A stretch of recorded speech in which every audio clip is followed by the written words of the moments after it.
The alarm clock's shrill cry pierced through the pre-dawn darkness of the Chicago apartment, and Grayson Vale's hand shot out reflexively, silencing it before the second beep could disturb Harper. 5:30, Tuesday. The pediatric unit expected him at 7, and his daughter needed to be dressed, fed, and delivered to Ivy's house by 6:45. The mathematics of single parenthood left no room for negotiation with time. He rolled out of bed, feet finding the worn carpet, and moved through the familiar choreography of morning. Coffee first. Always coffee. The machine gurgled to life while he pulled yesterday's scrubs from the dryer, still warm, a small mercy he'd learned to appreciate. Through the kitchen window, November's early darkness pressed against the glass, and somewhere in the building above, a baby cried with the relentless persistence of need. Harper's door stood slightly ajar, the way she insisted it remain every night. She'd stopped sleeping with it closed after Jennifer died, after the world proved itself capable of stealing mothers while children slept. Grayson paused in the doorway, watching his daughter's chest rise and fall beneath her purple comforter, her small hands curled near her face in unconscious vulnerability. 7 years old. 7 years of fierce intelligence and deeper empathy than most adults ever achieved. The photograph on her nightstand caught the hallway light. Jennifer froze in mid-laugh at some forgotten joke. Harper perched on her shoulders, both of them radiant with the kind of joy that felt like a personal insult now. 4 years. The grief had dulled from the sharp blade that once threatened to split him open with every breath. But mornings like this, watching Harper sleep alone, it still cut. "Daddy?" Her voice emerged soft and sleep-rough, her hands already moving through the signs they'd built together. "I'm awake. I see that little bird." He settled on the edge of her bed, fingers forming the words she needed. "Big day. We're flying to see Aunt Ivy." Harper's face transformed excitement, chasing away the last cobwebs of sleep. Her hands flew through rapid signs, too fast for most people to follow, but Grayson had spent 6 months learning to read every nuance of her silent language when words had failed them both. "How many days will we see the bridge? Can I bring my sketchbook?" 3 days, yes to the bridge, and you'd forget your head if I didn't remind you to bring it. So yes, definitely the sketchbook. He smoothed her sleep-tangled hair, dark like Jennifer's, soft like Jennifer's, another echo of what he'd lost. "But first breakfast, and you need to pack your carry-on." The apartment filled with the organized chaos of departure. Harper moved through her routine with the practiced efficiency of a child who'd learned early that life required participation, not passivity. She dressed herself in her favorite purple dress, the one she saved for special occasions, and packed her small backpack with careful deliberation. Sketchbook-colored pencils, the worn stuffed elephant that had belonged to Jennifer, a chapter book about a deaf detective that Grayson had found at the library. "You're bringing Detective Sam."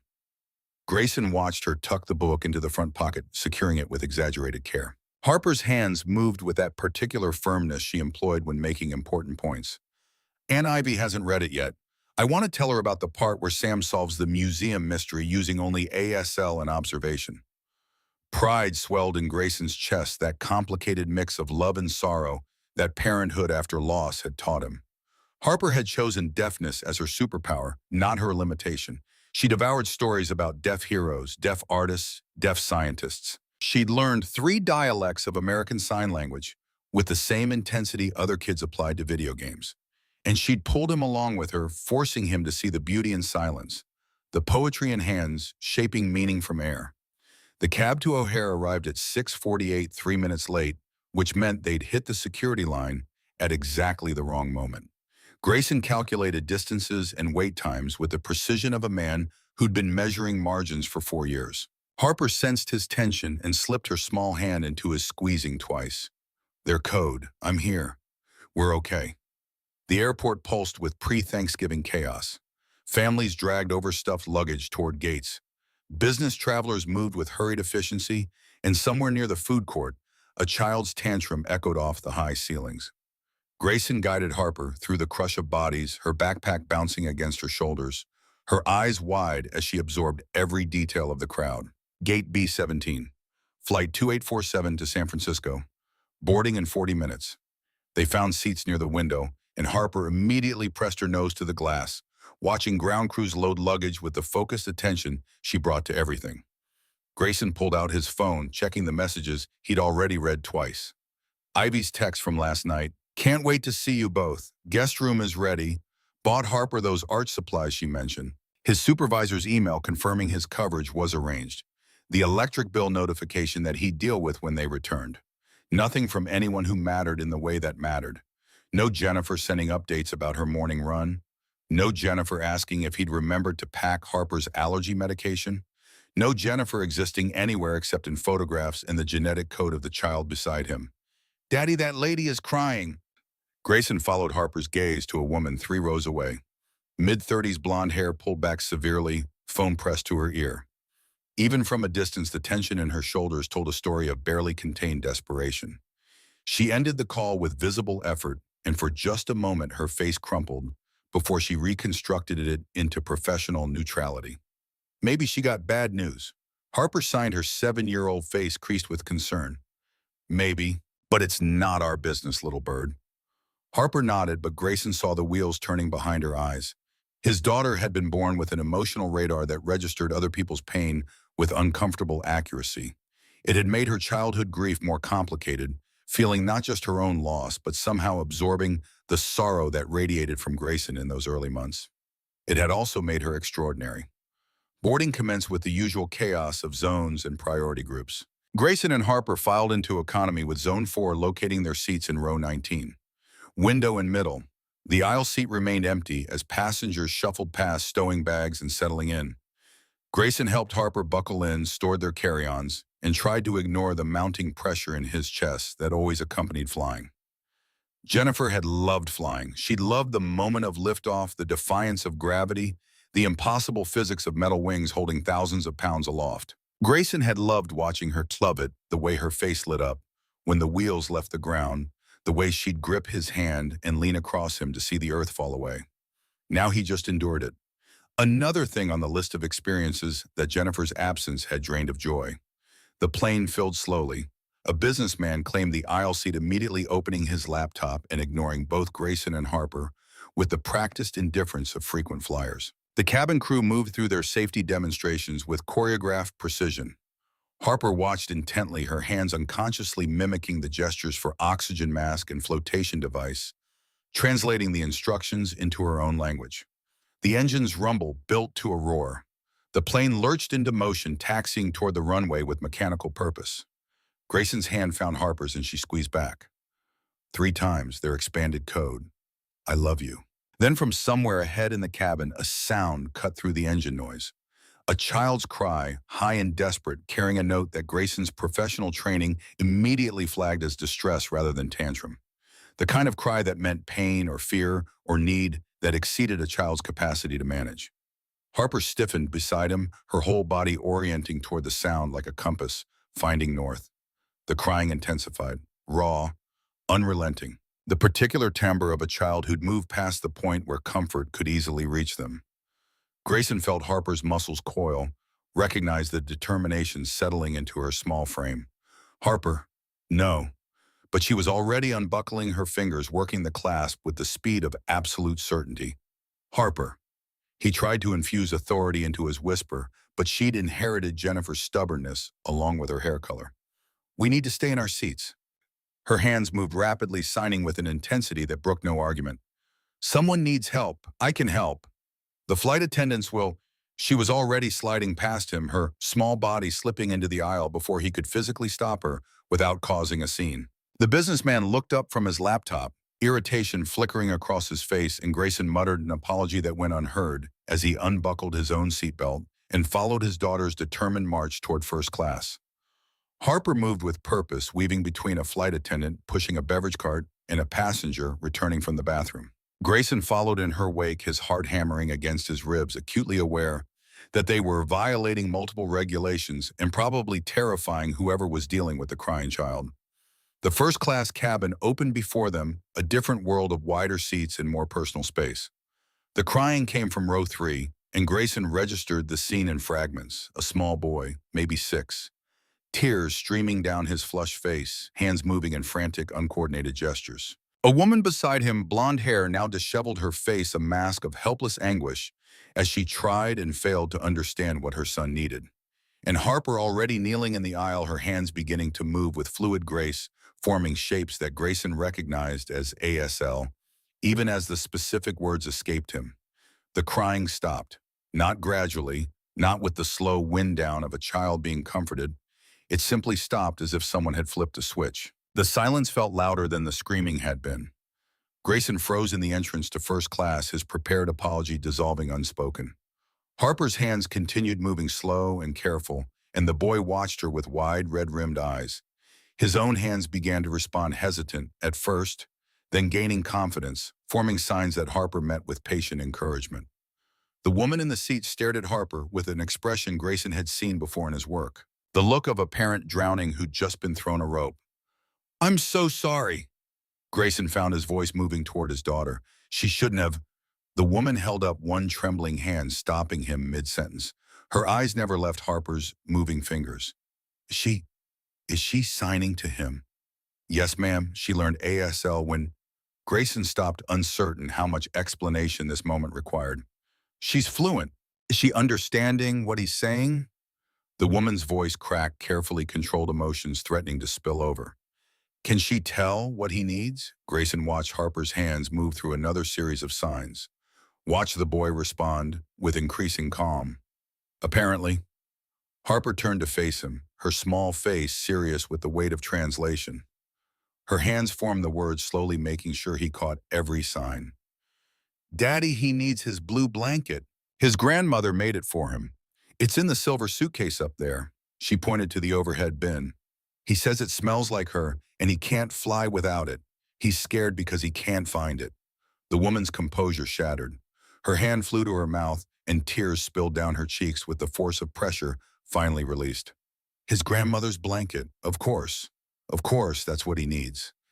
She stood so abruptly she nearly hit her head on the overhead compartment, her hands shaking as she reached for the latch. Grayson moved forward automatically, his height giving him the advantage. "Let me." He pulled down the silver carry-on case, and the woman was already unzipping it before he could set it on the seat, her hands diving into the contents with desperate urgency. She extracted a hand-knitted blanket in shades of blue, an intricate pattern that spoke of hours of careful work. Love translated into yarn and needles. The boy's face transformed the instant he saw it. His hands reached out, grabbing the blanket and pulling it to his chest, burying his face in the soft folds. The change was immediate and profound. His entire body relaxed, his breathing evening out, the tension draining from his small shoulders as he clutched the blanket like it was the only solid thing in a world of chaos. Harper's hands moved again to gentle questions that the boy answered with signs that were slower now, calmer. Grayson watched his daughter ask about the blanket, about the patterns, about the grandmother who had made it. The boy's face shifted from distress to something that looked like wonder. The wonder of finding someone who spoke his language fluently, who saw him not as the disruption he'd caused, but as a person with something important to say. The woman sank back into her seat, her eyes fixed on her son with an intensity that bordered on desperation. "Thank you." The words came out barely above a whisper. Then louder, more forceful, "Thank you. I should have understood him. I should have known what he needed."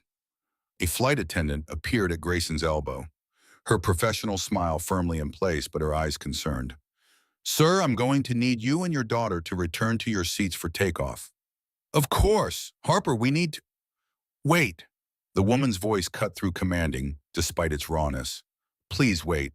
She looked at the flight attendant with the kind of authority that suggested she was used to being obeyed. "Is there any way, could she stay? Just until we're in the air. I'll take full responsibility." "My son, Beckett, he hasn't been this calm since," her voice caught, "since his grandmother died 6 weeks ago."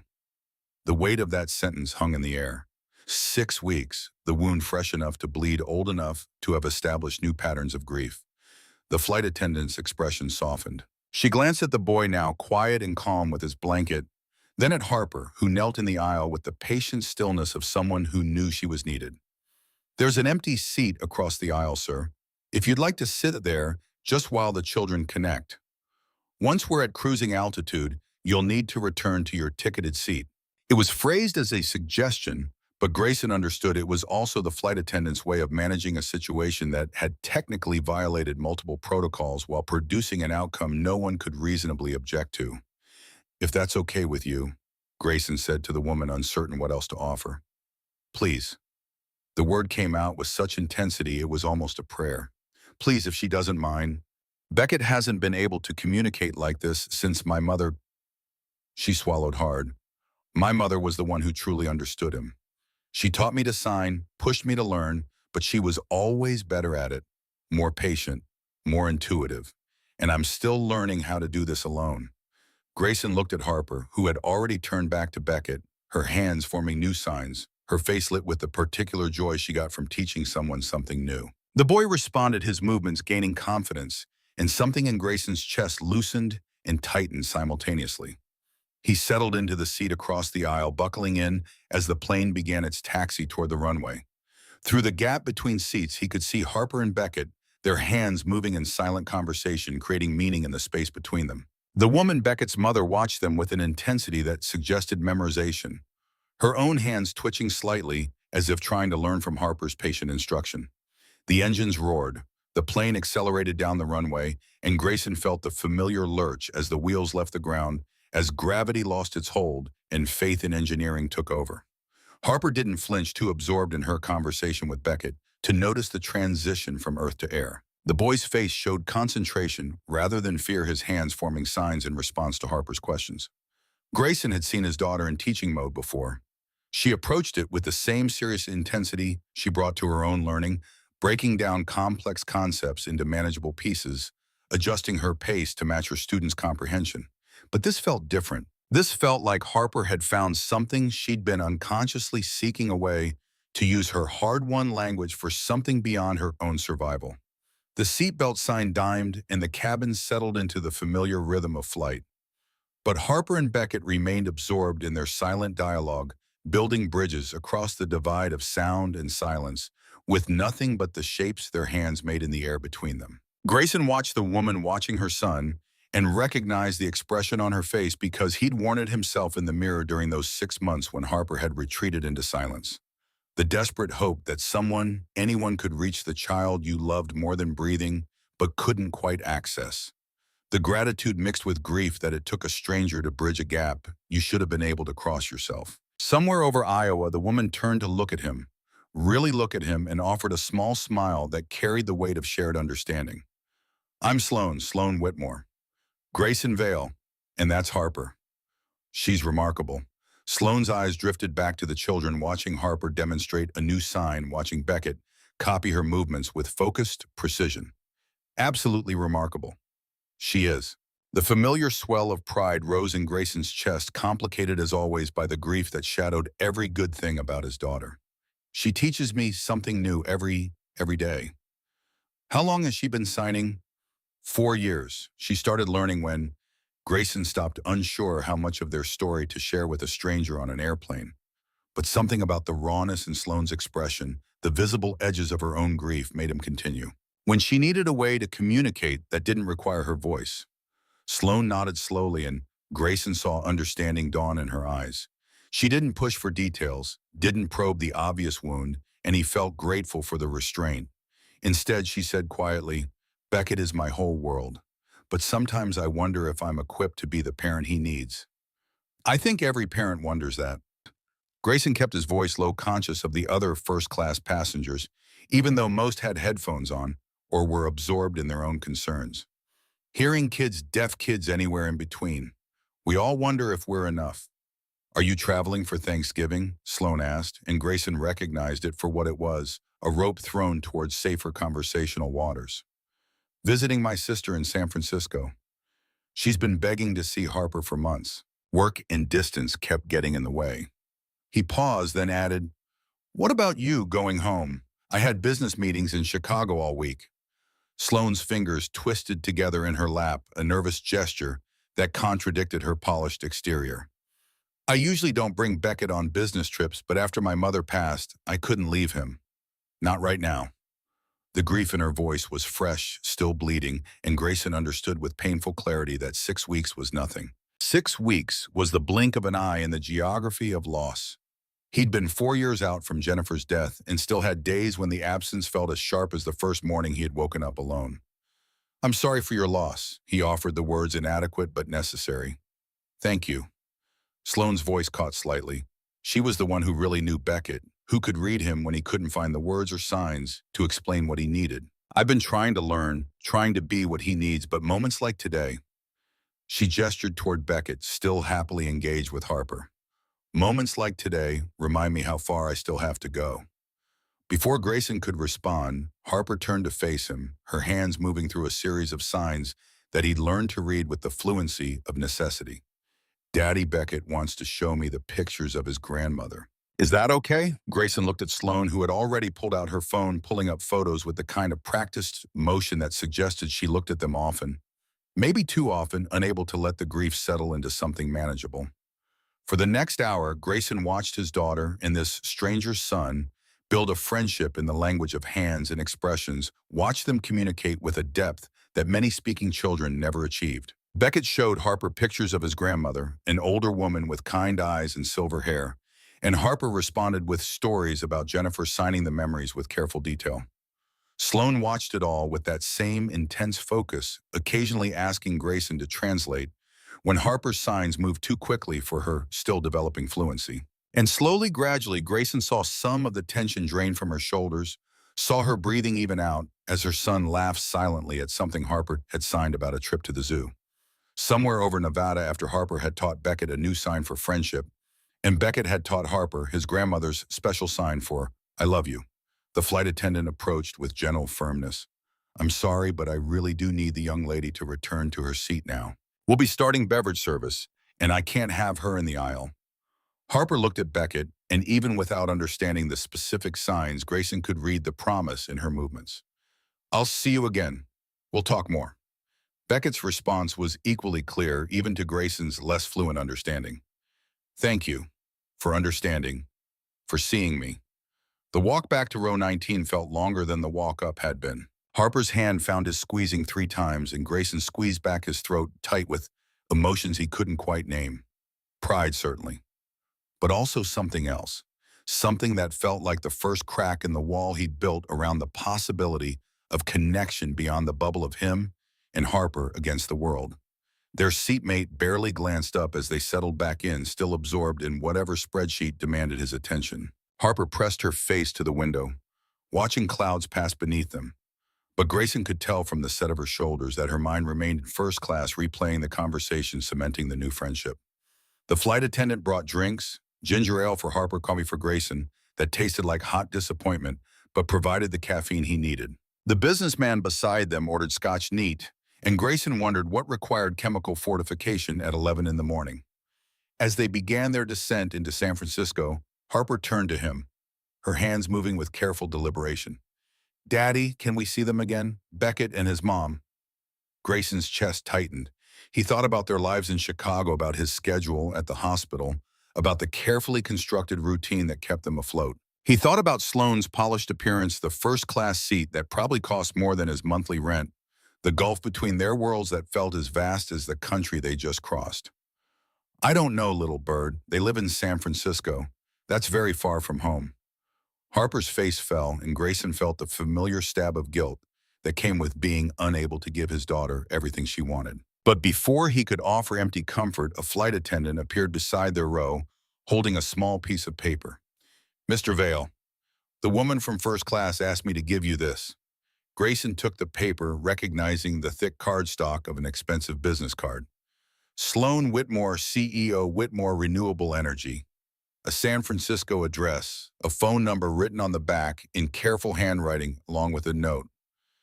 "Please call. Beckett would love to see Harper again. So would I. Thank you for today." Harper's eyes went wide as she read the card over his shoulder. Her hands moved frantically. "Can we, please? Beckett needs a friend who understands him. And I understand him, Daddy. I really do." Grayson looked at the card, at the elegant script, at the promise and complication it represented.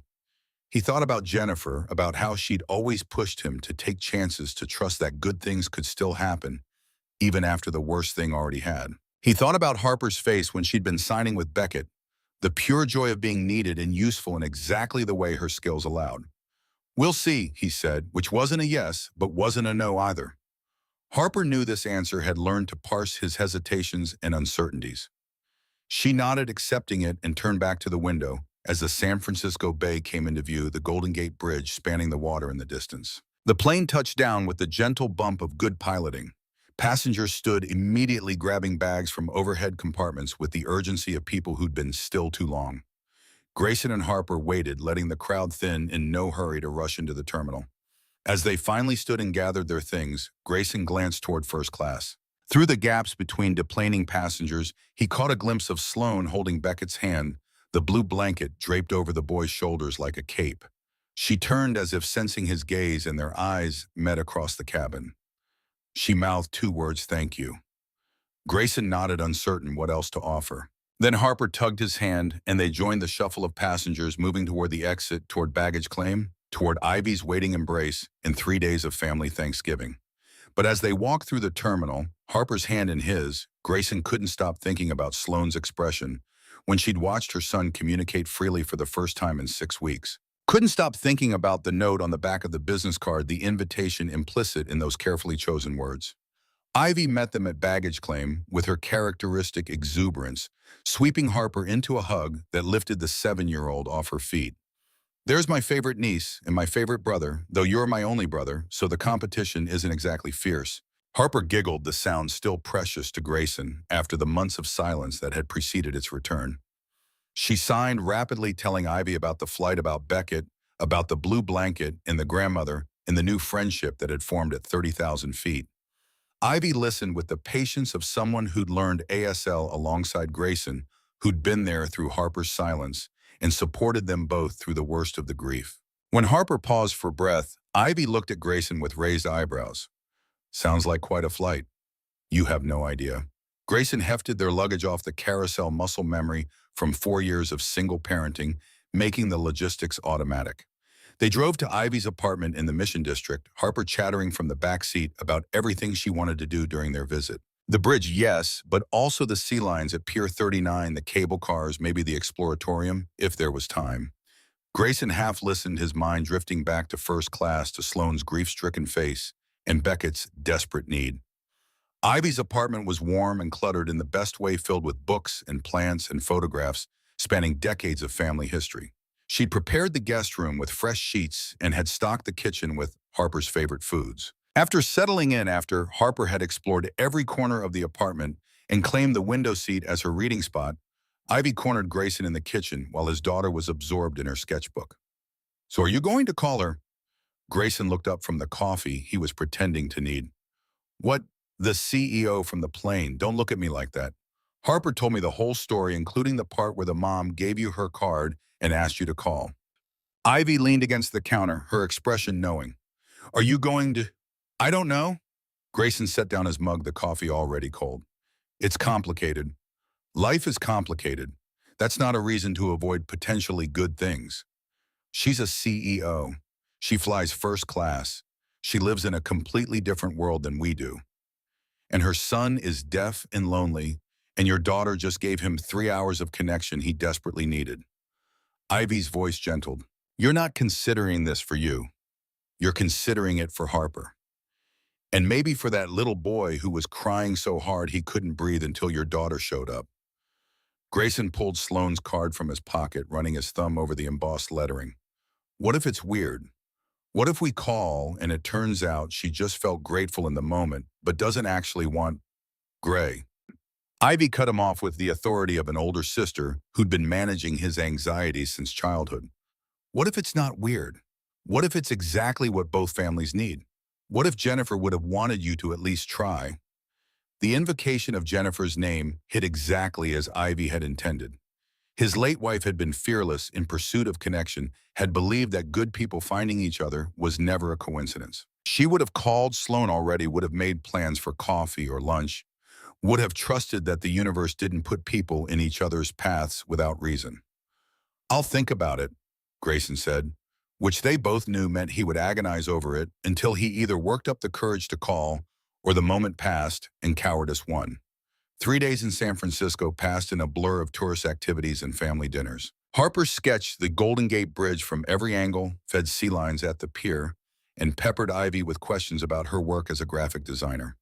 But Grayson noticed his daughter's attention drifting, sometimes her hands moving through absent-minded signs as if continuing a conversation with someone who wasn't there. On their last morning as they packed to return to Chicago, Harper approached him with her most serious expression, the one she wore when she had something important to say.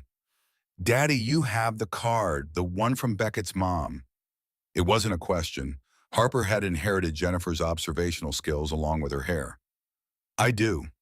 Are you going to call her?" Harper's hands moved with careful deliberation, forming each sign with emphasis. Grayson sat down on the edge of the hotel bed, meeting his daughter at eye level. "Would you like me to?" Beckett needs a friend, someone who understands him completely. Not just someone who's learning ASL or trying their best.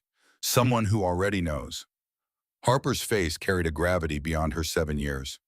"I could be that friend, but only if you let me." The weight of her words settled over Grayson like a physical thing. She wasn't wrong. Beckett did need exactly what Harper could offer. And Harper, he realized, needed this too. Needed to be the expert instead of the student. Needed to use her hard-won language skills for something that mattered. "Okay," he heard himself say. "I'll call." Harper's face split into a grin, and she threw her arms around his neck with the enthusiasm of a child who'd just been granted their dearest wish. Grayson held her breathing in the apple-scented shampoo she insisted on using, feeling the solid weight of her against his chest, and wondered what he'd just agreed to. The flight back to Chicago passed uneventfully. Harper absorbed in her book, Grayson absorbed in his own thoughts. They landed at O'Hare at 7, grabbed their luggage, and took a cab back to their apartment. The familiar walls felt smaller somehow. After 3 days away, the November darkness pressing against windows that needed washing, the pile of mail on the table, a reminder of obligations waiting. After Harper was asleep, after he'd checked the locks and set the coffee maker for morning, Grayson sat at the kitchen table and pulled out Sloane's card. The phone number stared at him, 10 digits that represented a decision he wasn't sure he was ready to make. His phone rang before he could talk himself out of it, an unfamiliar number with a San Francisco area code. Grayson's heart lurched as he answered. "Mr. Vale, this is Sloane Whitmore, from the flight." He recognized her voice immediately, that careful control overlaying something more vulnerable. "Miss Whitmore, I was actually just about to call you." "Really?" The surprise in her voice was genuine, tinged with hope that made Grayson's chest tighten. "I've been working up the courage for 3 days. I kept telling myself it was presumptuous to reach out, that you'd think I was overstepping, but Beckett hasn't stopped talking about Harper. Well, signing about her. He's been asking to see her again every day." "Harper's been the same way." Grayson found himself smiling despite his nervousness. "She made me promise to call." "I was wondering." Sloane paused and Grayson could hear her gathering courage. "Would you and Harper be available for lunch tomorrow? I know you just got back and I'm sure you're tired, but I'm in Chicago until Thursday for work, and Beckett would be devastated if he knew you were in the same city and we didn't at least try to meet up." Tomorrow, 24 hours to prepare himself to figure out what this was and what it might become. What time and where? The relief in Sloane's voice was palpable as she suggested a restaurant in downtown Chicago, the kind of place with cloth napkins and a children's menu, printed on heavy cardstock. They agreed on noon, and Grayson ended the call with his pulse racing and his mind already spiraling through every possible way this could go wrong. The restaurant Sloane had chosen occupied the ground floor of a glass tower in the Loop, the kind of establishment where executives conducted business over $30 salads and waiters moved with choreographed precision. Grayson stood outside the entrance with Harper, suddenly hyper-aware of his khakis and button-down, both clean, but showing their age in ways that felt magnified against the polished surfaces visible through the windows. Harper tugged his hand, her other palm signing against his. "It's okay, Daddy. We belong here because Beckett wants us here." The logic was 7-year-old, simple and entirely correct. Grayson squeezed her fingers and pushed through the door into air-conditioned elegance that smelled of fresh flowers and expensive coffee. Sloane waited at a corner table, Beckett beside her. Both of them dressed casually in jeans and sweaters that somehow still looked more put together than anything in Grayson's closet. The moment Beckett spotted Harper, his face transformed, hands already flying through excited greetings before they'd crossed half the dining room. Harper responded with equal enthusiasm, and the two children fell into rapid-fire sign conversation that left the adults momentarily excluded. Sloane stood extending her hand with a professional smoothness that dissolved into something warmer when Grayson shook it. Thank you for coming. I know this probably seems, she gestured vaguely encompassing the restaurant, the situation, the strangeness of strangers meeting again. I wasn't sure if you'd actually call back. Harper made it clear that calling was non-negotiable. Grayson settled into the chair across from her, watching the children communicate with the fluid ease of native speakers. She's been signing about Beckett nonstop since we got home. Something flickered across Sloane's face, relief mixed with an emotion Grayson couldn't quite identify. The waiter appeared with menus and a practiced smile reciting specials that Grayson barely heard. He ordered pasta for Harper and a salad for himself, conscious of prices that made his stomach clench even as Sloane ordered, without glancing at the right side of the menu. The meal unfolded in layers. On the surface, two parents making polite conversation while their children bonded. Beneath, something more complicated taking shape. Sloane asked about his work at the hospital, listened with genuine interest as he explained pediatric occupational therapy. The children he helped find ways to navigate a world not built for their needs. It must be rewarding, Sloane offered, and Grayson caught the slight wistfulness in her tone. Making that kind of difference in people's lives. Some days, other days it's just exhausting. He paused, then added with careful honesty, after Jennifer died, after Harper stopped speaking, I used everything I'd learned professionally to reach her personally. The line between work and survival got pretty blurred. Sloane's fingers tightened around her water glass.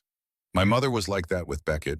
She could read him when I couldn't knew what he needed before he could sign it. I've been trying to learn what she knew intuitively, but it's like trying to master a language by reading textbooks when she spoke it fluently from the heart. The confession hung between them, raw and honest, in a way that made Grayson's chest ache with recognition. He knew that particular flavor of inadequacy, the terror of being the only parent standing between your child and the world's indifference. You're learning, he said gently. That's what matters. Beckett knows you're trying.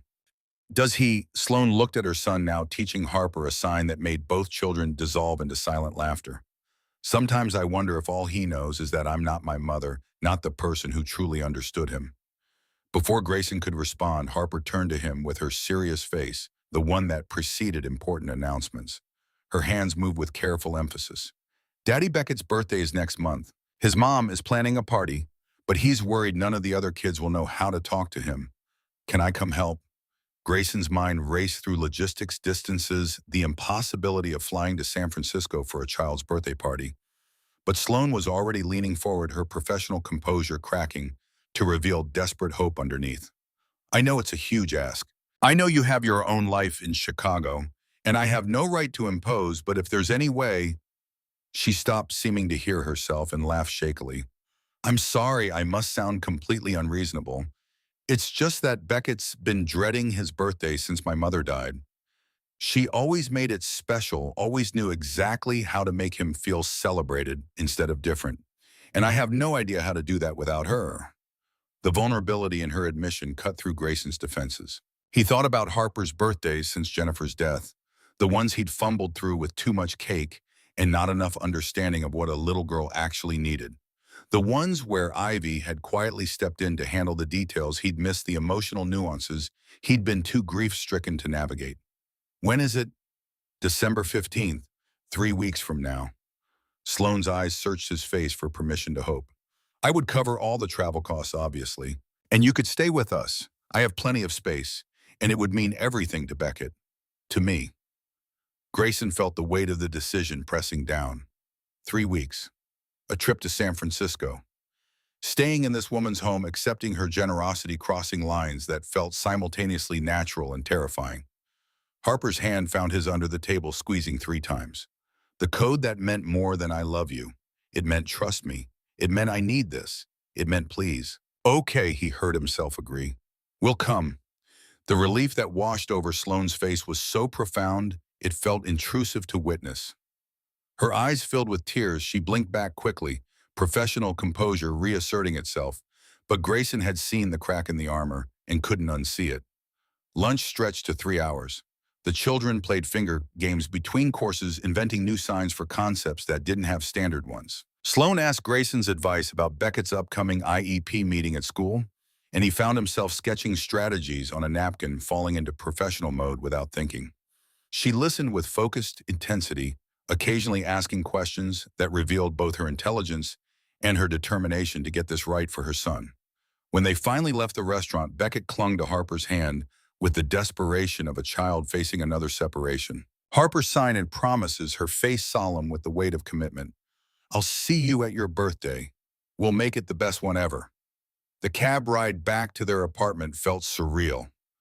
Harper pressed her face against the window, hands moving through absent-minded signs, replaying conversations Grayson couldn't hear. He stared at his phone at the new contact entry for Sloan Whitmore that included her personal cell number and an address in Pacific Heights that probably represented more money than he'd earned in a decade.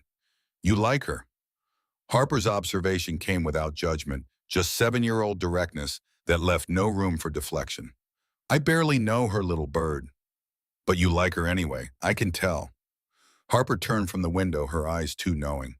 "It's okay if you do. Mommy would want you to be happy." The casual invocation of Jennifer's imagined approval hit harder than it should have. Grayson pulled Harper close, pressing his face into her hair, breathing through the tightness in his chest that came from grief and guilt and the terrifying possibility that his daughter might be right. The 3 weeks before Beckett's party dissolved into a blur of work and preparation. Grayson picked up extra shifts at the hospital to justify the time off, telling himself he needed the money even as Sloan had made it clear she'd handle all expenses. His supervisor raised eyebrows at the vacation request, but approved it, and Grayson tried not to think too hard about what he was walking into. Sloan called twice during those weeks. The first time to coordinate travel details, her voice businesslike and efficient. The second time late at night when Beckett was asleep, and her defenses were down, to ask if Grayson thought she was making a mistake planning a party at all. What if it's too much? What if he just gets overwhelmed and misses my mother more because she's not there? Grayson had been grading patient notes at his kitchen table, but he set down his pen and gave her his full attention. "You're trying to honor him. That's never a mistake. Even if it's hard, even if it hurts, he'll know you're trying to make his day special." The silence on the other end stretched long enough that Grayson wondered if he'd overstepped. Then Sloane's voice came back, quieter, more raw. "How do you do it? How do you navigate everything alone? Work and parenting and grief and just existing?" "Badly most days." The honesty surprised him, but something about the late hour and the distance between them made truth easier. "I survive. Harper survives. We lean on each other more than is probably healthy, and we figure it out as we go." "That's what I'm doing, surviving. But it doesn't feel like enough." "It's enough," Grayson found himself saying, with conviction he didn't know he possessed. "You're here, you're trying. That's everything that matters." Another long pause, then a soft exhalation that might have been relief or resignation or both. "Thank you for agreeing to come, for listening, for not making me feel completely incompetent at this." "You're not incompetent. You're human. There's a difference." When they ended the call, Grayson sat in his dark kitchen for a long time, staring at his phone and wondering what exactly he'd gotten himself into.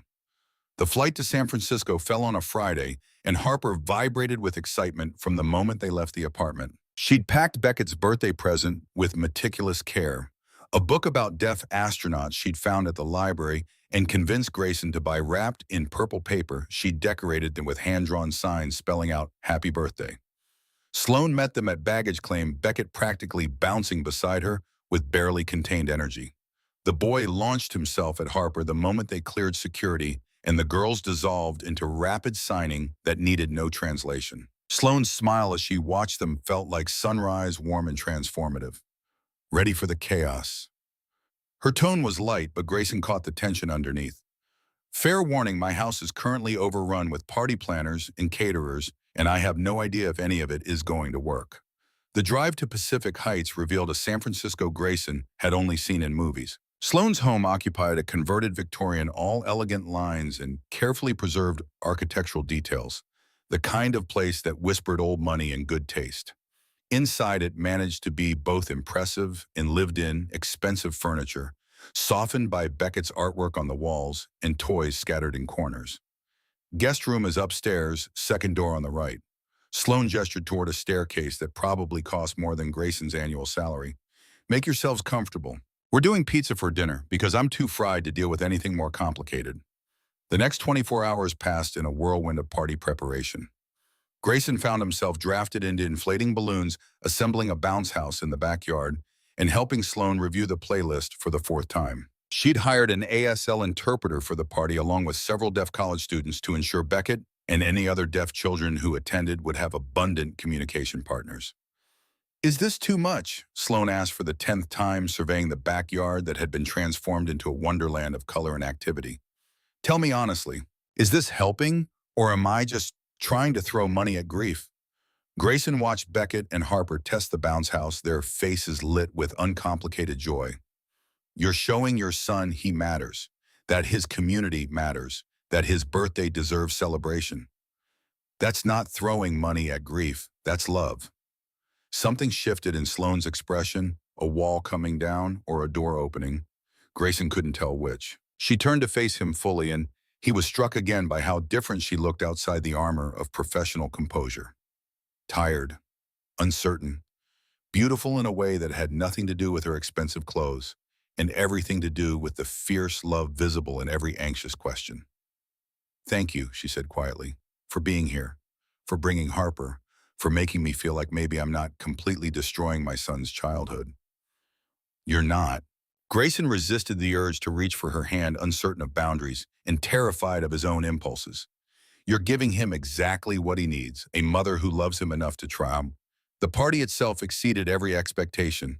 20 children showed up, about half of them deaf or hard of hearing from Beckett's school, the rest neighborhood kids whose parents had been briefed on basic ASL and come equipped with patience and goodwill. The interpreters moved through the chaos with practiced ease, and the deaf college students engaged the children in games that required no spoken language. Grayson watched Harper in her element teaching signs to hearing kids playing elaborate charades with deaf ones, bridging worlds with the casual confidence of someone who'd never questioned her ability to belong in both. She'd found her purpose here, he realized, not just friendship with Beckett, but something bigger. A way to use her hard-won skills to build connections across the silence. The moment that would replay in Grayson's memory for years came during the birthday cake ceremony. Sloan had arranged for everyone to sing Happy Birthday in ASL, and as 20 pairs of hands moved through the familiar melody, Beckett's face transformed. The joy was pure and uncomplicated, a child feeling genuinely celebrated in his own language, surrounded by people who could speak it. When Beckett blew out the candles, he immediately turned to sign something to Sloan that made her eyes fill with tears. Harper translated without being asked, her hands moving gently. He said this is the best birthday ever. He said he wishes Grandma could see it, but he knows she can. And he said thank you for trying so hard. Sloane's composure shattered completely. She pulled Beckett into her arms, her shoulders shaking with sobs she'd been holding back for months, and Beckett hugged her back with the fierce protectiveness of a child who understood his mother's grief, even if he couldn't fix it. Later, after the guests had departed and the children had crashed in Beckett's room, surrounded by new toys and sugar-induced exhaustion, Sloan and Grayson sat on her back porch with glasses of wine. Neither of them was drinking. The December air held a chill that reminded Grayson of Chicago, but softer, gentler, ocean-tempered. I couldn't have done that without you. Sloan's voice carried the exhaustion of someone who'd been running on adrenaline for weeks. Any of it, the party, the confidence, to even try the knowledge that I wasn't completely failing Beckett. You're not failing him. You never were. Grayson set down his untouched wine, turning to face her in the porch light. You're learning. That's different. My mother knew him completely. From the moment he was born, she just understood him in ways I'm still trying to figure out. Sloane's fingers traced patterns on her wine glass, nervous energy, seeking an outlet. When she got sick, when the kidney failure progressed faster than anyone expected, I kept thinking I had more time. More time to learn everything she knew to become the mother Beckett needed. And then she was gone, and I realized I'd wasted so much time assuming she'd always be there to translate for me. The raw honesty of the admission made Grayson's chest ache. He knew that particular flavor of regret, the things left unsaid and unlearned when death arrived ahead of schedule. Jennifer used to say that parenting is just showing up and trying your best with incomplete information. The words came out rougher than intended grief, still sharp around the edges, even 4 years out. She died on a Tuesday morning. Just went for a run and never came home. Brain aneurysm on the sidewalk 3 blocks from our apartment. And I kept thinking about all the things I should have said, all the moments I'd taken for granted, All the mornings I'd let her leave without telling her how much she mattered. Sloane's hand found his on the armrest between them, her fingers warm against his skin. The touch felt electric and terrifying and necessary all at once. Harper stopped speaking after Jennifer died, just completely stopped. For 6 months, she didn't make a sound. Grayson forced himself to continue to share the parts of the story he usually kept locked away. The doctors said it was trauma response, that she'd talk again when she felt safe enough. But I couldn't wait. I couldn't stand the silence. So I learned ASIN and I taught her, and slowly we built this whole language together in the space where words had failed us. And even after her voice came back, we kept signing. It became our private way of speaking when the world got too loud. She saved Beckett. Sloane's thumb traced small circles on the back of Grayson's hand, an unconscious gesture that sent electricity up his arm. That day on the plane, he'd been inconsolable for weeks. Every flight since my mother died had been torture. And then Harper just saw him, really saw him. Not as the crying kid disrupting everyone's peaceful flight, but as a person who needed someone to understand his language. She sees people. It's her gift and her burden. Grayson thought about his daughter asleep upstairs, about the weight she carried of being emotionally tuned to others' suffering. Sometimes I worry it's too much for her, that she absorbs everyone else's pain and has no room left for her own joy. She seemed pretty joyful today. Because of Beckett. Because she found someone who needs exactly what she can give. Grayson turned his hand over, lacing his fingers through Sloane's, crossing a line he'd been avoiding since that first lunch in Chicago. Thank you for letting her be that for him. For not just being grateful and moving on, but actually making space for them to build this friendship. Sloane's breath caught, and Grayson realized how close they'd gotten when their faces had drifted toward each other across the small space between porch chairs. Her eyes searched his, looking for permission, or offering it, he couldn't tell which. Grayson.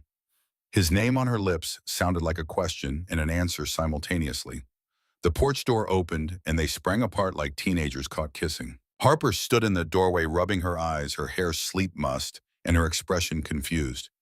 Daddy, I had a dream about Mommy. Can I sleep with you? Grayson was on his feet, immediately crossing to his daughter and pulling her into his arms. Of course, little bird. Let's get you settled. He glanced back at Sloane, who'd stood as well, her expression unreadable in the porch light. Good night, she offered softly. Thank you for today. For everything.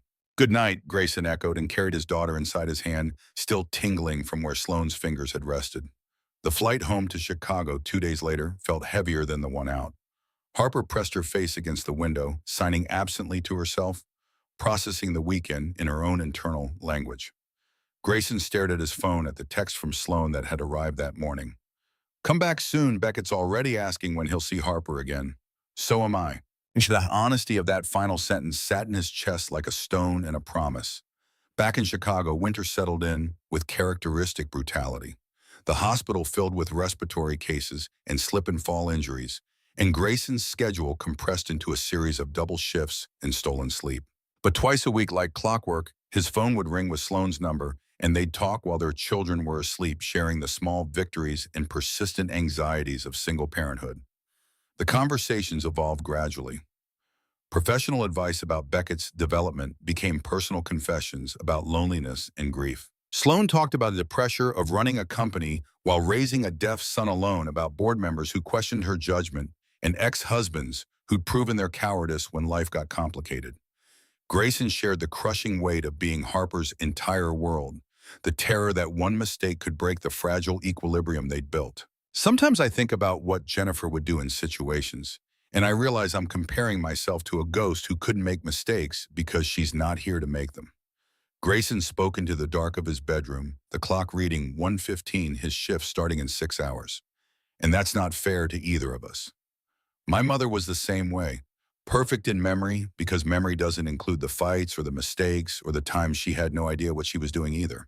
Sloane's voice carried exhaustion that matched his own. But I can't compete with a saint. I can only be myself and hope it's enough. It is enough, Grayson said with conviction that surprised him. Beckett knows you love him. That's everything. A long pause, then softer, more vulnerable. Do you ever think about the future beyond just surviving the next day?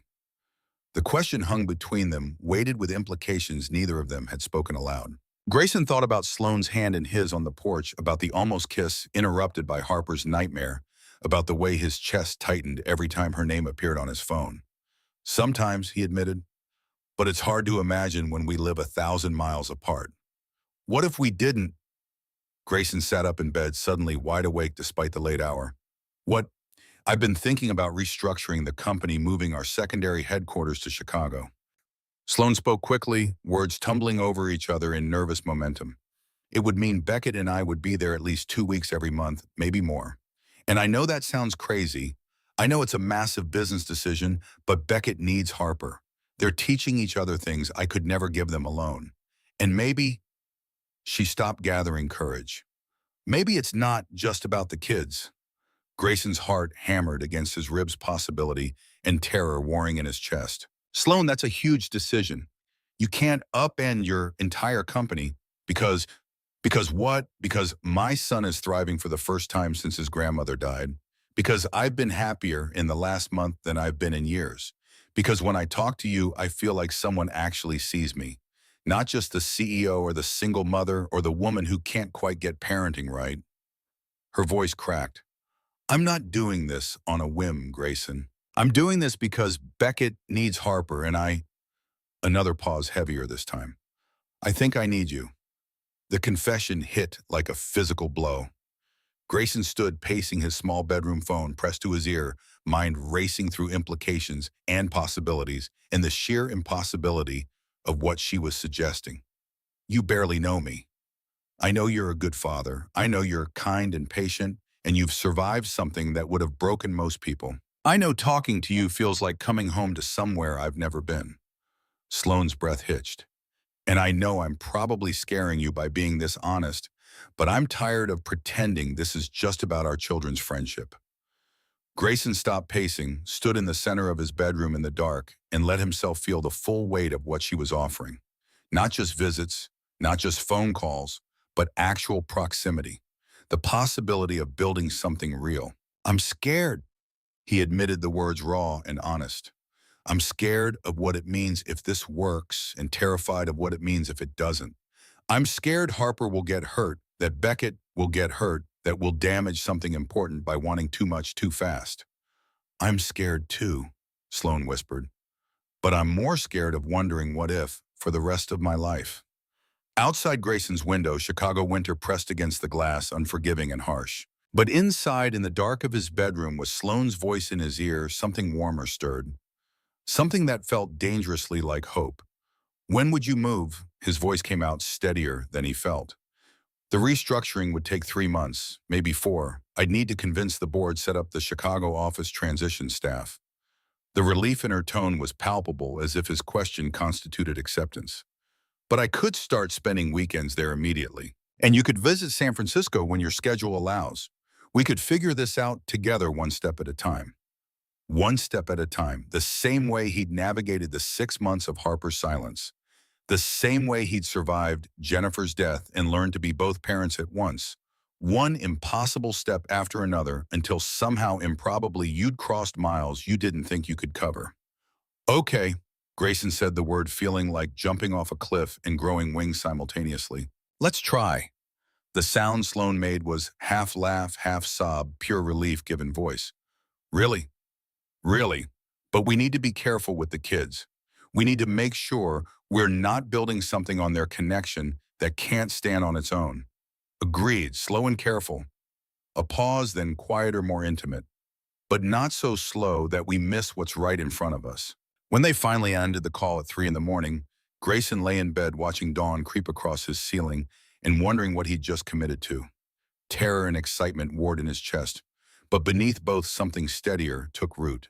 The feeling that maybe possibly the universe had put him in seat 19 for a reason that had nothing to do with chance and everything to do with the kind of grace that arrives when you've stopped looking for it. The weekends became a rhythm. Every other Friday, either Sloan and Beckett flew to Chicago or Grayson and Harper flew to San Francisco, the distance collapsing into a pattern that felt less like visitation and more like pieces of a split household finding each other.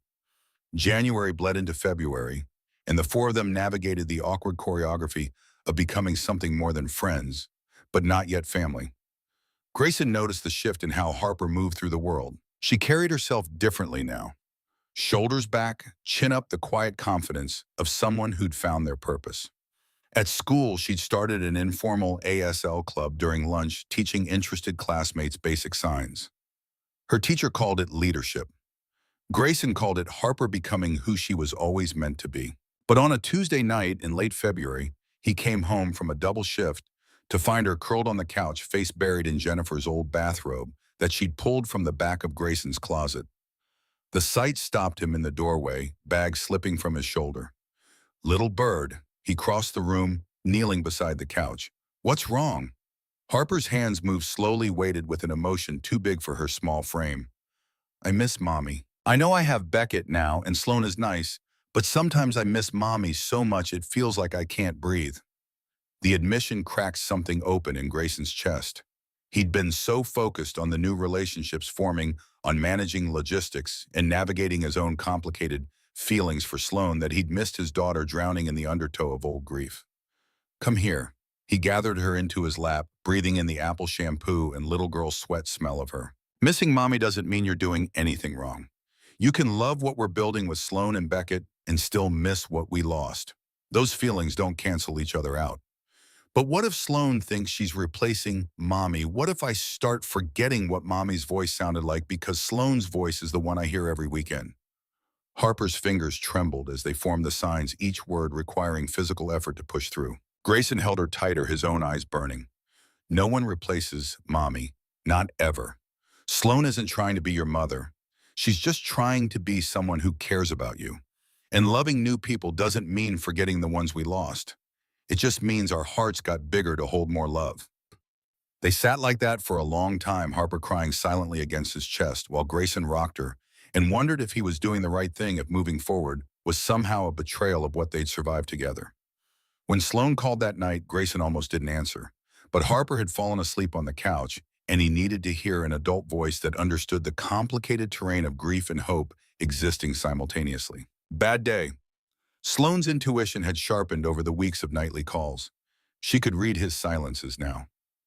Harper had a breakdown about Jennifer, about missing her, about being afraid she's forgetting her. Grayson moved to the kitchen, keeping his voice low. And I'm questioning whether I'm moving too fast, whether I'm so desperate for connection that I'm dragging her into something before she's ready. Do you want to slow down? The question came without judgment, just honest inquiry seeking honest answer. Grayson thought about the weekends, about watching Sloan and Harper bake cookies together, about Beckett teaching him new signs, about the moment last visit when Sloan's hand had found his during a movie and neither of them had pulled away. He thought about feeling less alone than he had in 4 years. No, but I want to make sure Harper's okay with it. Actually, okay, not just going along because she thinks it makes me happy. Talk to her. Really talk to her. Sloan's voice carried the weight of her own parenting struggles. Give her permission to tell you if it's too much. Kids are smarter than we think. They'll tell us what they need if we actually ask. So the next morning before school, Grayson sat Harper down at the kitchen table with her favorite cereal and asked the question that terrified him. Do you want me to stop seeing Sloan if spending time with them makes you miss Mommy too much? We can go back to how things were before. Harper's spoon paused halfway to her mouth. Her free hand moved through careful signs, thinking while she shaped words. Do you love her?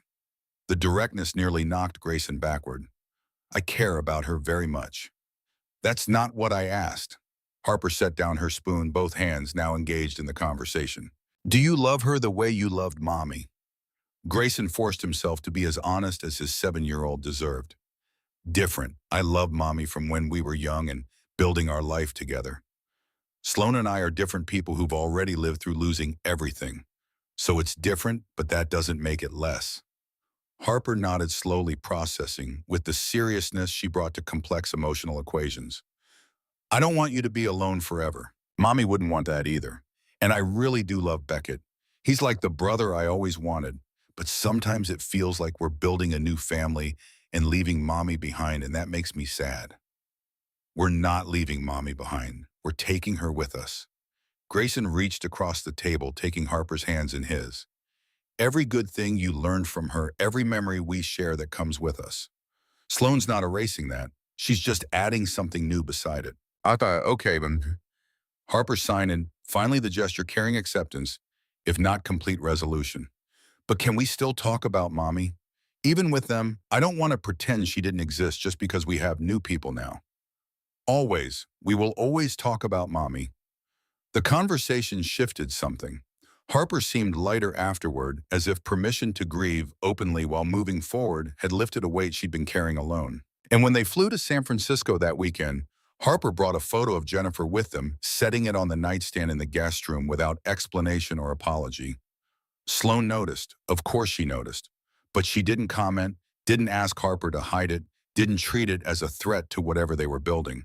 Instead, she asked Harper to tell her about the photo about Jennifer and listen with the same focused attention she brought to everything involving the children. That night, after the kids crashed in Beckett's room, surrounded by art supplies and half-finished projects, Grayson found Sloane on the back porch again, their unofficial talking space when the weight of what they were attempting required night air and distance from small ears. Thank you, he started, settling into the chair that had become his over the past months, for asking about Jennifer, for not making Harper feel like she had to choose between honoring her mother and accepting you. I would never ask her to do that. Sloane's voice carried fierce conviction. My mother isn't replaceable either. She's woven into everything I am and as a parent, everything Beckett knows about love. The people we've lost don't stop mattering just because we're still living. Grayson reached for her hand, the gesture automatic now, comfort found in the simple contact of skin against skin. How's the board taking the restructuring news? Sloane's jaw tightened, visible even in the dim porch light. Mixed. The CFO thinks I'm making an emotional decision that'll tank the company. Half the board agrees with him. The other half sees the strategic value of Chicago as a secondary hub. And the truth? Both. She laughed without humor. It is strategic. Chicago's a better location for Midwest expansion, but it's also emotional. I'm also doing this because my son is happier than he's been in years, and I'm not willing to sacrifice sacrifice that for pure profit margins. What if the board votes against it? Then I remind them I still hold controlling shares, and their votes are advisory, not binding. Steele entered Sloane's voice, the CEO who'd built an empire from nothing. I didn't claw my way to the top of this industry by letting other people tell me what's best for my family. The fierceness of her conviction stirred something in Grayson's chest, admiration and desire tangling together. He'd spent so long being the responsible one, the steady one, the parent who made practical decisions and swallowed his own needs. Watching Sloane fight for what she wanted with unapologetic intensity felt revolutionary. I'm afraid I'm not enough for you. The confession escaped before he could stop it, raw and unfiltered. You're this brilliant CEO who runs a multi-million-dollar company, and I'm a hospital therapist who lives paycheck to paycheck in a one-bedroom apartment. What do I possibly offer that you couldn't find with someone more on your level? Sloane turned to face him fully, both hands gripping his, now her eyes fierce in the darkness. You offer honesty. You offer emotional intelligence that most people never develop. You offer a father who shows up for his daughter every single day, despite crushing grief and financial stress, in a world that doesn't make space for single parents. Her voice intensified. You give me permission to be imperfect, to struggle, to not have all the answers. And that's worth more than any amount of money or professional success. But the practical stuff matters. I can't contribute financially the way you can. I can't take you to fancy restaurants or buy expensive gifts or... Stop. Sloane released one of his hands to press her fingers against his lips, silencing him mid-spiral. I don't need you to compete with my money. I need you to see me as more than my bank account. Do you have any idea how rare that is? How exhausting it gets, wondering if people want me or what I can provide? Grayson kissed her fingers without thinking, the gesture shocking them both. Sloane's breath caught, and then somehow they were leaning toward each other, the distance collapsing, and her lips met his with a desperation that matched the months of building tension between them. The kiss deepened, Sloane's hands tangling in Grayson's hair, his arms pulling her closer despite the awkwardness of porch furniture. Every conversation, every late-night call, every moment of wondering what if compressed into the urgent press of mouths seeking connection. When they finally broke apart, both breathing hard, Sloane's eyes held something that looked like wonder and terror combined. We should probably talk about what this means. Probably. Grayson agreed, then kissed her again because talking could wait and this feeling couldn't. Later, much later, with Sloane tucked against his side on the porch swing, they'd migrated to Grayson felt the last of his resistance crumble. This was real. This was happening. And despite every practical concern, every logical reason to be cautious, he wanted it with an intensity that frightened him. "I'm falling in love with you," Sloane whispered into the dark, the confession barely audible. "I know that's probably too soon to say. I know we're supposed to be taking this slow, but I'm tired of pretending I'm not." Grayson's chest constricted, hope and fear warring for dominance. "I'm already there. Have been for weeks. Maybe since that first lunch when you looked at me like I'd given you something priceless instead of just showing up." They stayed on the porch until dawn started bleeding across the San Francisco sky, talking and kissing and planning a future that felt both impossible and inevitable. When they finally went inside, they found Harper and Beckett awake in the kitchen, signing rapidly over bowls of cereal. Harper looked up as they entered, her eyes taking in their disheveled appearances, and linked hands with the observational skills that missed nothing. Her face split into a grin, and her hands moved in rapid signs toward Beckett, who responded with equal enthusiasm. "What are they saying?" Sloane whispered, her ASL still developing. Grayson felt his face heat. "Harper just told Beckett that we finally figured out what everyone else already knew." Beckett's hands flew in response, and this time Sloane managed to catch most of it. "He says it's about time. Apparently they've been waiting for us to catch up." The four of them dissolved into laughter, the kind that comes from relief and joy, and the recognition that sometimes children see the future more clearly than adults trapped in their own fears. The restructuring took 4 months, just as Sloane had predicted. 4 months of board meetings and legal negotiations, and Grayson trying not to think too hard about the fact that a woman was reshaping her entire professional life partly because of him. Ivy called it romantic. Grayson called it terrifying. Harper called it perfect and refused to entertain his spiraling anxiety. In June, 8 months after that November flight, Sloane closed on a renovated brownstone in Chicago's Lincoln Park. The house was smaller than her San Francisco Victorian, but still far beyond anything Grayson could have afforded, all original woodwork and modern updates, 4 bedrooms, and a backyard where Harper and Beckett could play. "I know we haven't talked about living together," Sloane had said when showing him the listing, her confidence faltering in the face of presumption. "But I got 4 bedrooms. One for Beckett, one for me, one for a guest room, and one that could be Harper's. If you wanted. Not now, necessarily, but maybe eventually." Grayson had looked at the photos at the rooms Sloane had mentally designated for his daughter and felt his throat close with emotion too big for words. "I need to contribute. If we do this, I need to pay rent or help with mortgage or something. I can't just move into your house and our house. If you move in, it's our house." Sloane had gripped his hands, forcing him to meet her eyes. "And yes, you can contribute. We'll figure out something fair that doesn't make either of us uncomfortable. But this isn't Charity Grayson. This is me wanting to wake up with you in the same city, wanting our kids to have stability, wanting to build something real, instead of constantly commuting between two lives." They'd compromised. Grayson would pay what he currently paid in rent toward the household expenses, and he'd take on more of the daily parenting responsibilities while Sloane managed the company. It wasn't equal financially, but it was equitable in the ways that mattered, each of them bringing what they had to build something neither could create alone. The move happened in July. Harper packed her life in Chicago into boxes marked with careful labels, excited about her own room and a backyard, and Beckett being there all the time.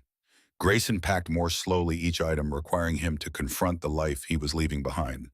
The apartment where Jennifer had lived, where Harper had been born, where grief had nearly drowned them both. "You're allowed to be silent about leaving," Ivy reminded him the night before the move, helping him wrap dishes in newspaper. "Moving forward doesn't mean forgetting where you've been." "I know, but it feels like I'm erasing her, like I'm choosing a new life and leaving Jennifer behind in this apartment." Ivy set down the dish she'd been wrapping, gripping Grayson's shoulders with big sister intensity. "Jennifer is in Harper. She's in every sign you learn to reach your daughter. She's in your heart and your memories and the way you love other people. She's not in this apartment. And she sure as hell wouldn't want you staying here out of some misguided loyalty to grief." The last box loaded into the moving truck, Grayson stood in the empty apartment and let himself cry. For Jennifer. For the life they'd planned that would never happen. For the man he'd been before loss had reshaped him into someone harder and softer simultaneously. Then he locked the door and drove toward the future waiting in Lincoln Park.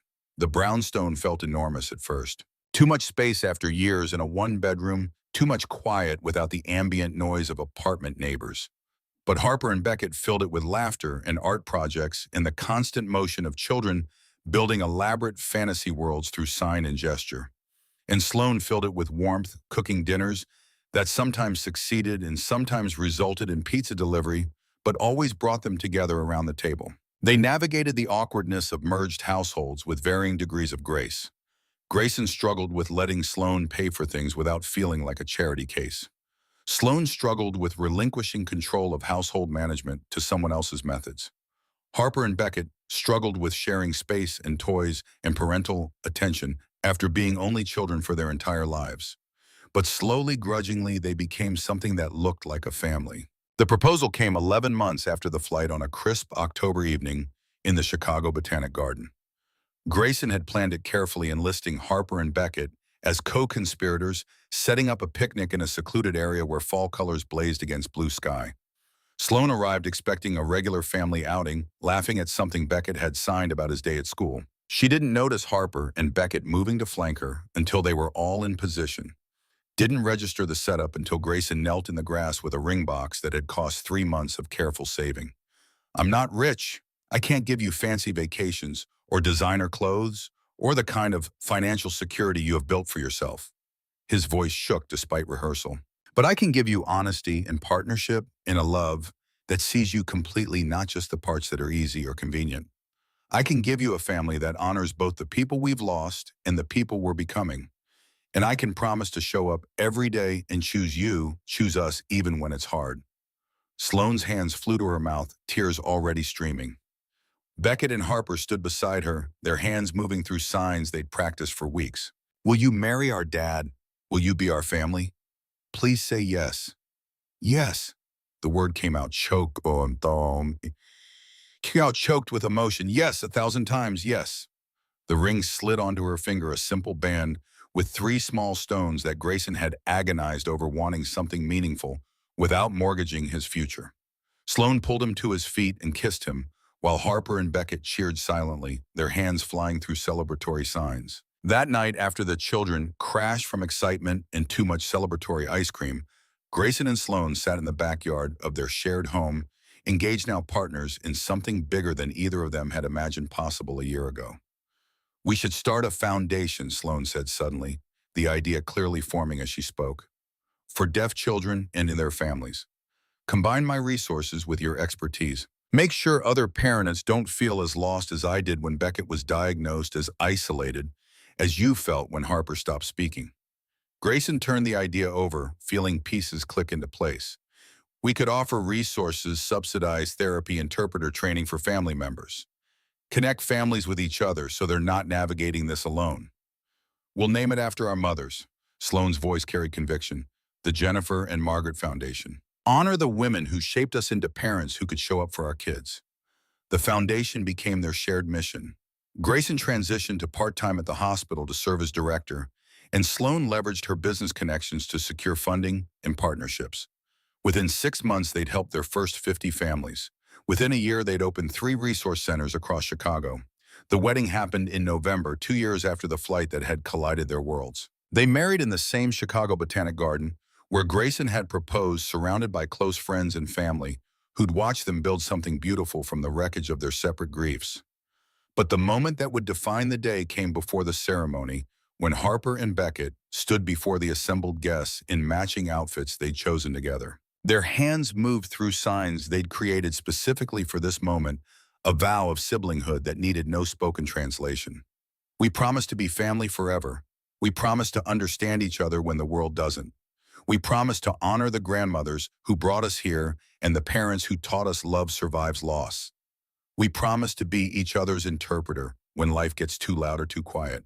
This is our family now." The guests wept openly. Grayson gripped Sloane's hand, both of them undone by the fierce commitment of 2 children who'd found each other across the silence and chosen to make it permanent. The vows Grayson and Sloane exchanged felt almost anticlimactic after the children's declaration, but they spoke them anyway, promising partnership and patience and showing up even when it was hard. When the officiant pronounced them married, Harper and Beckett cheered with the unrestrained joy of children who'd engineered this outcome from the first moment on the plane. The reception sprawled across the garden, a celebration that mixed deaf and hearing guests, seamlessly interpreters moving through the crowd, conversations happening in ASL and English simultaneously. Grayson watched Harper teach signs to curious guests, watched Beckett laugh with cousins who'd learned basic ASL just for today and felt gratitude so profound it ached.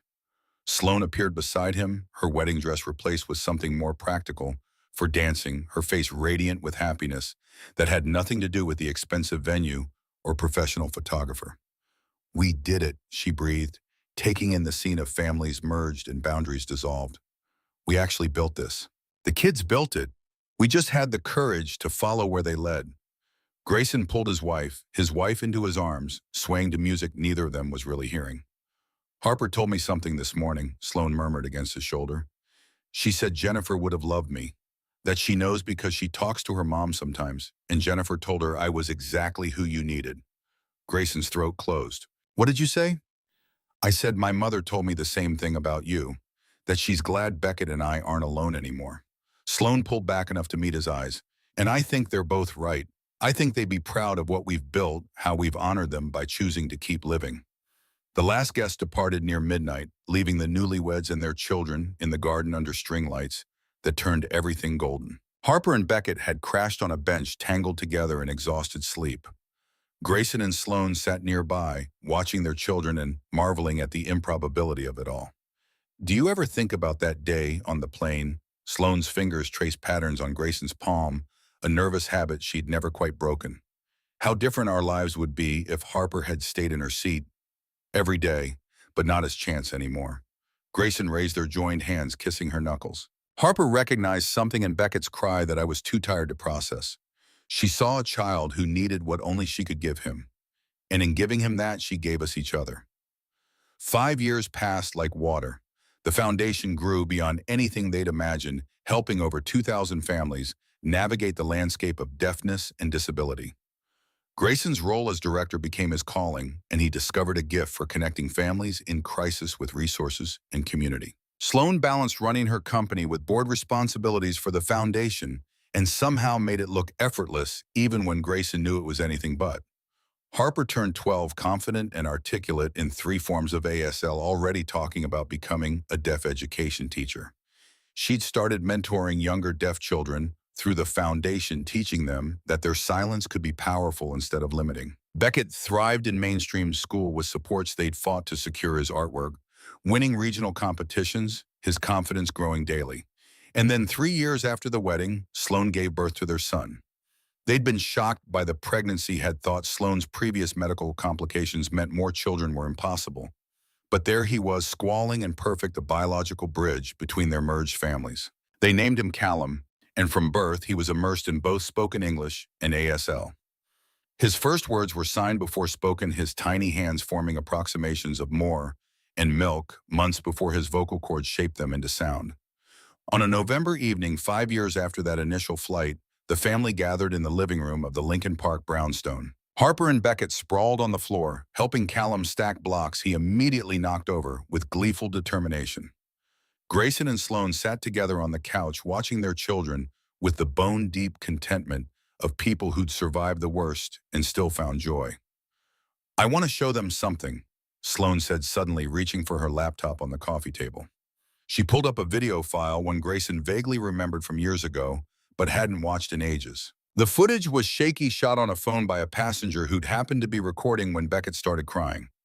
They watched Harper unbuckle her seatbelt and march up the aisle with determination beyond her 7 years. Watched her hands begin to move, forming the first bridges across the silence. Watched Beckett's face transform from desperation to wonder as someone finally understood. Harper and Beckett abandoned the blocks, moving to sit beside their parents, watching their younger selves with the fascination of seeing your origin story from the outside. When the video ended, Beckett's hands moved through signs directed at Harper, his expression serious. "You saved me that day." I was so lost without Grandma, and you showed me I could still be found. Harper's response came with equal gravity. You saved me too. You gave me a reason to use everything I'd learned from grief. You made my silence mean something. Callum toddled over signing hug with chubby 3-year-old hands, and they all dissolved into a pile on the couch. Arms tangled family by choice and chance both. Later, after the children finally surrendered to sleep and the house settled into quiet, Grayson and Sloane stood at the window of their bedroom, looking out at the Chicago neighborhood that had become home to them all. We built something good, Sloane said softly, her head resting on Grayson's shoulder. From all that loss and pain and fear, we built something that honors everyone who brought us here. Grayson thought about Jennifer, about Margaret, about the grandmothers and mothers and lost loves who'd shaped them into people capable of this kind of rebuilding. He thought about a little girl who'd refused to ignore another child's pain, about a universe that put the right people in the right place at exactly the right moment. Love doesn't replace what we've lost, he said quietly, the words feeling like truth earned through years of learning. It just expands our capacity to hold both grief and joy simultaneously. We don't forget the people who shaped us. We honor them by choosing to keep living fully. Sloane turned in his arms, her eyes reflecting the city lights beyond their window. Jennifer and Margaret brought us to that flight. Harper and Beckett brought us to each other. And now we get to bring all of it forward, teach Callum that family is built from love and loss, both that you can honor the past while embracing the future. They stood like that for a long time, two people who'd been broken separately and rebuilt together, listening to the sounds of their children's sleeping, breathing in the reality they'd constructed from impossible beginnings. The foundation would continue growing. Harper would become the teacher she'd always dreamed of being. Beckett would find his voice through art when words signed or spoken couldn't capture what he needed to express. Callum would grow up code switching between languages, building bridges his parents could barely imagine. But on that November evening, 5 years after grief and grace had collided at 30,000 feet, they simply held each other and marveled at how a 7-year-old's refusal to stay seated had rewritten all their futures. Sometimes the most profound miracles arrive disguised as disruption, as a child's cry that others turn away from, as a small hand reaching across divides that adults accept as permanent. Sometimes love speaks in silence, builds family from fragments, and proves that the bravest thing you can do after loss is risk connection again. The universe had put Grayson in seat 19 economy class, exhausted and resigned. It had put Sloane in first class, desperate and drowning. And it had given Harper the courage to refuse those boundaries, to see past the inconvenience to the need underneath, to believe that understanding was always worth the risk of reaching across the aisle. They'd built a foundation on that reach, a family, a future where love didn't erase loss, but made room for both, where silence and sound wove together into something richer than either alone could create. And every year on the anniversary of that flight, they'd gather to watch the shaky video of their beginning, reminding themselves and their children that the most important journeys start with the simple decision to not look away when someone is crying, to trust that your particular skills might be exactly what a stranger desperately needs to believe, that sometimes the universe knows what it's doing when it puts broken people in each other's paths.